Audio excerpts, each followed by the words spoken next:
family members in the home. tàwárí àwọn ọmọ àwọn ará ìdílé kan. Each person with his or her gadget. kálukú wa mú fóònù tiẹ̀ dání. And you know, in fact, the recent one I saw, ètí mo tiẹ̀ wá rí láìpẹ́ yìí. the woman was sick. ara In ìyá fact, ló ìyá. we know the woman sat with her son, ó wá jókòó pẹ̀lú ọmọ rẹ̀. and there was a heart attack. ó wá tiẹ̀ lé ọkàn rẹ̀. And the woman, you know, was struggling for her life ó wá ń tiraka fún ẹ̀mí rẹ̀. and was tapping her son. ó sì wá ń tẹ fóònù. How many of you saw that video? àmì ò lárí. Until the woman passed out. àfìgbà tó obìnrin ìgbẹ́ mi mì.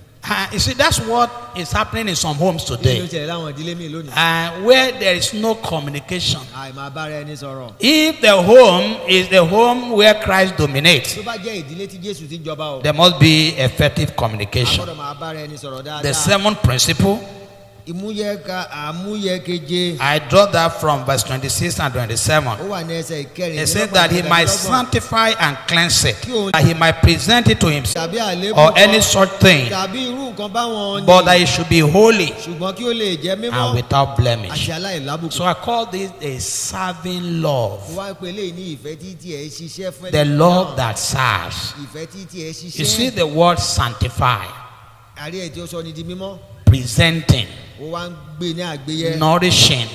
ó sì ń bọlá These fún. are works that Jesus did, àwọn ọ̀rọ̀ nǹkan tí Jésù ṣe nìyí. and he continued to do them. tí Jésù sì ń tẹ̀síwájú láti So ṣe. in the home, nínú ìdílé bákan náà. marriage is work, iṣẹ́ ńlá ni ìgbéyàwó. and your marriage will not work if you are not ready to work. ìgbéyàwó rẹ̀ wá ń lọ dáadáa tó o bá yọ̀ lẹ́. The home will not work if you are not ready to work it. ìdílé kan ò ní lọ dáadáa tó o bá ṣe If there's no willingness to serve one tó o another, bá fara ara ẹni jìn. we cannot have a good home. a lè ní ìdílé tó dáa. In John chapter 13, Jòhánù orí kẹta. the Bible tells us Bíbélì sọ fún wa pé. that Jesus, having loved his own, tó gbé Jésù fẹ́ àwọn tí. ó wá bọ́ aṣọ he rẹ̀. took a bowl, ó sì wá mú táwẹ̀lì. and then he took a bowl ó sì wá mú and kólóbá a omi water, àti omi. and then he started washing the ó feet bẹ̀rẹ̀ sí ní wẹ ẹsẹ̀ wọn nù. of his disciples. àwọn ọmọ ẹ̀yìn rẹ̀. You remember how Peter protested àti Pétérù yarí. one another. pé kẹ́ ẹ máa sin ara yín. So the home will not be a home where Christ is dominating ìdílé yóò wá níjẹ́ ìdílé tí Jésù ti ń jọba o. if we are not ready to serve one bá a bá another. ṣe tán láti ṣiṣẹ́ fún ara wa. Because time- máa mu apẹtẹ ṣe àbógbogbo. And then because they believe that the woman needs to go and work. òṣè obìnrin níṣẹ́ àṣìṣe. And you know, even in our own culture too, lẹ́yìn àṣà àti Yorùbá náà. we believe that, well, the wife is the one to serve.